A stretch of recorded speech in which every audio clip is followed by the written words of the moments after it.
Is the sound okay? Yeah. Good. Okay, we're running. Okay. Well, George Harrison, it's really great to have us come over here to do this interview. And as our sign of appreciation, we've got a countdown pin for you. Thank you. It's a bit big, isn't it? Does it fit on here like this? Yeah. Or is it inside? I have the chewing gum somewhere here, so you can stick it to your jacket.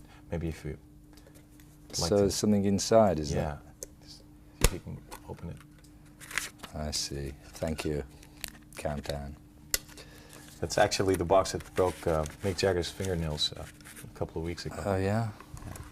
Now, we're here to talk about the new album, Traveling Wilburys Volume 3. First, though, I'd like to know, because this is the first chance we have to ask you about that, how actually did the Wilburys project come about? On the new record, or Well, originally? The originally. first time it came about, I just made a record called Cloud 9. In Europe, you know, they make those 12-inch singles, and they usually like to have an extra song on the record. So they asked me for an extra song, and I didn't have one already recorded. So I thought the easiest thing to do is just go in the studio the next day, write a song quickly, record it, and mix it, give it to them. And so that night I had dinner with Jeff Lynne, who was having dinner with Roy Orbison. We all had dinner together. And I said, well, tomorrow I'm going to go find a studio and go in someplace, make up a tune, and make this record. So I said to Jeff, do you want to come and help? And he said, yeah, okay, but the problem is, you know, where are we going to find a studio and an engineer so quickly? So Roy Orbison was there, and he said, oh, well, if you do something, call me. I'd like to come along and watch. So then I thought, well, Bob Dylan had a little studio in his garage. So I called him and said, do you mind if we come along tomorrow? He said, no, come along, that's okay. And Tom Petty also, I had to go to his house to pick up my guitar, was around his house. So he said, oh, good, I'll come. I was wondering what I was going to do tomorrow. So the next morning, I started to write a song, and I thought, well, if Roy Orbison's going to come, it's silly to have him sitting there. You know, he's a better singer than everybody. I'll write a little part for Roy to sing. And Jeff thought that was a bit cheeky, you know. Anyway, we got to Bob's house, and Jeff and I finished the song off, music to it. We didn't write the words at that point. And then we wrote the lyrics, and that story, I've said that story many times about, to try and think of what the song lyric would be. We need a title or some idea, and I saw a box in the garage of Dylan's house. It said, "Handle with care." So we wrote the lyrics around that, and as I had the part for Roy, then I thought, well, I might as well get Bob and Tom and Jeff, everybody singing the middle part. So we made the record, we mixed it, I took it to the record company, and they said, oh, it's too good to just give to Europe on a extended play, because it's not going to sell Cloud 9 record, it's not on the album. And they didn't want it to be imported to America and for it to have no value. So I just kept the tape in my pocket, I kept playing it. I thought, well, the only thing I can think of doing is, if we did that one song in one day, all we need is 9 days with Bob and Roy, everybody, and we make an album. So that's what I did. I asked them to, let's make an album. So basically you're the one who initiated the Traveling Wilburys as a group. Well, yeah, it came about by those circumstances. And it just happened that Roy and Bob and Tom, everybody was there. What was the main objective for the Traveling Wilburys? Just to have fun, or? Yeah, just to write songs quickly, not get hung up about it, and just see what happened, really, and have fun. Well, when I first read the bio and the info on the Traveling Wilburys, I thought it was brilliant, you know, call everybody a Wilbury. Who came up with that? Well, I just thought that, you know, it would be I mean, there was always those groups in the 70s, they made these superstar groups, and we hated that, you know, the idea of these famous people all trying to make a record. Most of the records weren't that good, you know, it doesn't mean it's going to be good if you just get these famous people together. I wanted to avoid that totally. If you look at the record, it doesn't have anybody's name on. Now, with the new record, everybody knows, obviously, who it is, but for the first record, it was a surprise, and we didn't put our names, we just made up silly names, and even the credit to the record company like CBS, where you have to say, you know, Bob Dylan appears courtesy of CBS. Well, even that it says Lucky Wilbury. But they didn't notice, you know, I put that on to see. I thought they were going to complain, but they didn't. And was it really as a plan to stay anonymous at first? Yeah. And just to prolong the anonymity as long as possible. Right. Did you ever expect that it would be so successful as it is right now? Well, by the time we finished the record, like we did the songs, wrote the songs in the 10 days, but Jeff Lynne and myself then produced it into the album, so we spent a little bit more time working on it. And by the end of it, we thought it was a good record. I thought if just by the people who were on the record, that's good enough maybe in America to sell 400,000 or 500,000 copies, but if it's not good music, then it won't really sell anymore. It doesn't matter who it is. And the record, obviously people liked it and it did very well, so I was happy about it. But I didn't expect anything, really. And doesn't the success put the same pressure on you as it did like when you each were solo? You mean for the new record? Yeah. Well, as Tom Petty said in an interview we did in America, he said there was so much pressure we decided to avoid Volume 2 and just go straight to Volume 3 where there was no pressure. Yeah, whose idea was that, to name it Volume 3? This will drive the collectors crazy. Yeah. Oh, I thought of that because it was, it's obvious, you know, Volume 1, Volume 2. It's too obvious, you know, you had to make it Volume 3, just you know, for the change. Well, each of you are very successful and busy musicians. Wasn't it hard to get everybody back together and to write and record again? Yeah, it was just a matter of timing, just find out when. Once I knew that Bob was interested to make a new record, then it was a matter of just finding when he had the space in between his tour. He's always on tour. And how does it work? Are you basically all friends or colleagues, or do you hang out with each other? Or? Yeah, we hang out together, yeah. But the fact that they live, Tom and Bob live in the States, so you know, we see them when we go over there, or if they're on tour, we see them. We spend most of the time when we're making the record. And who the others are really close, like Tom Petty and Bob Dylan, who hang out with each other? Well, you know, Tom toured for a couple of years with Bob, but they don't sort of hang out that much together when they're not on tour. Jeff and Tom, and they get on well, but Jeff doesn't really hang out with Bob either. Well, Bob's always on the road. Okay, and when he comes home, he wants to be alone. I suppose so. Now, I heard you wrote 14 songs in 2 days? No, that's a bit of an exaggeration. We wrote 2 songs a day for the first 5 days, and then the following week we got together again. We did 5 songs in one day with the drummer, all live. But that's the basic structure of the song. That isn't with the lyrics and the melody. We then wrote the words later. And how does that work? You all sit in one room and just sit down like this, and instead of having microphones and cameras, we have guitars. Now, how long totally did it take you to complete the album, Volume 3? Well, if you add up all the days, it was about 6.5 weeks. Usually bands, I mean, you hear like Tears for Fears took 3 years to record an album.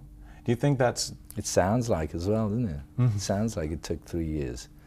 Do you think Spun the spontaneous. Spontaneous, yeah.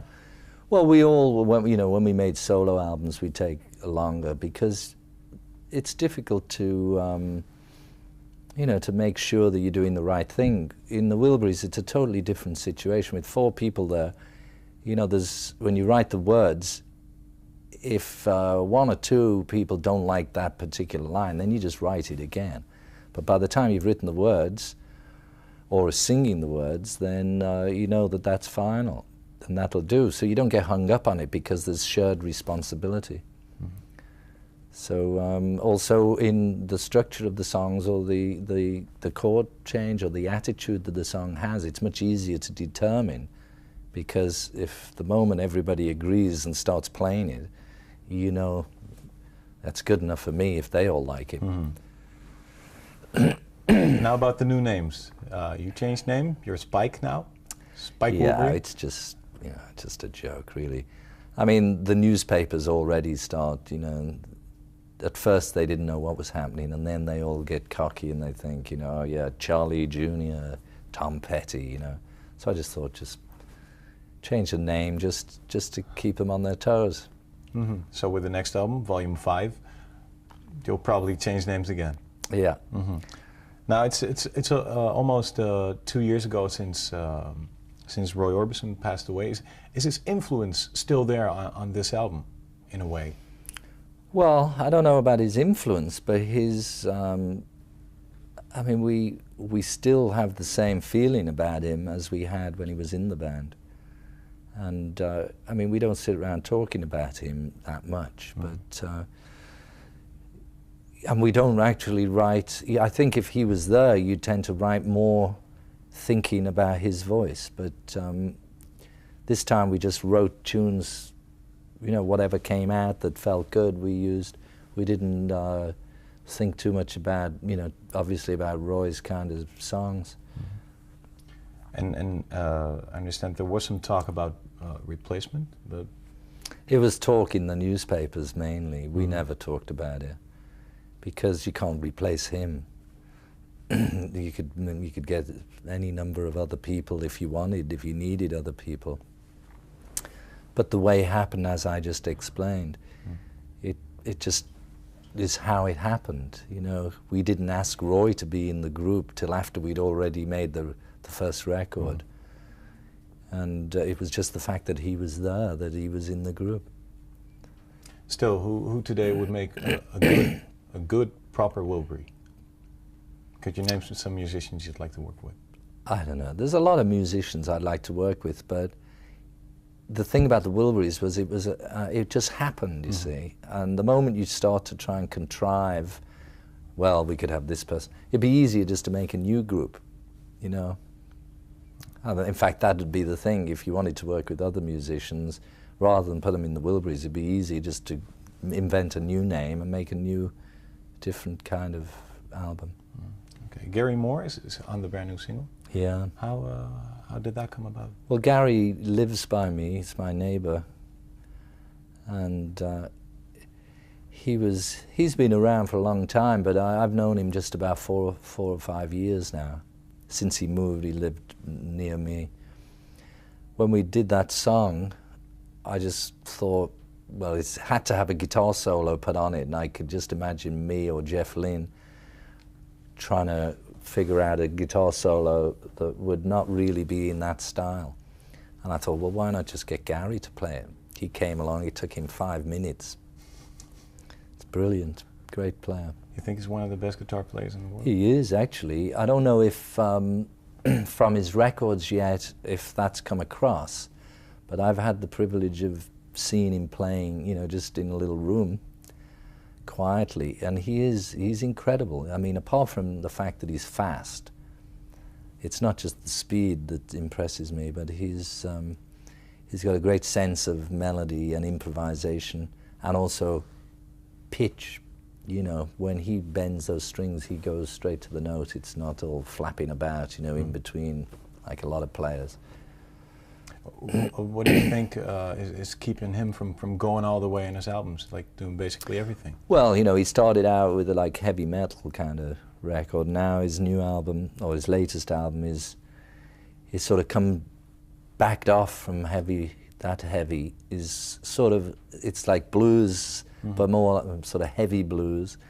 But I think he's going to, you know, become more and more focused in what he likes and what he wants.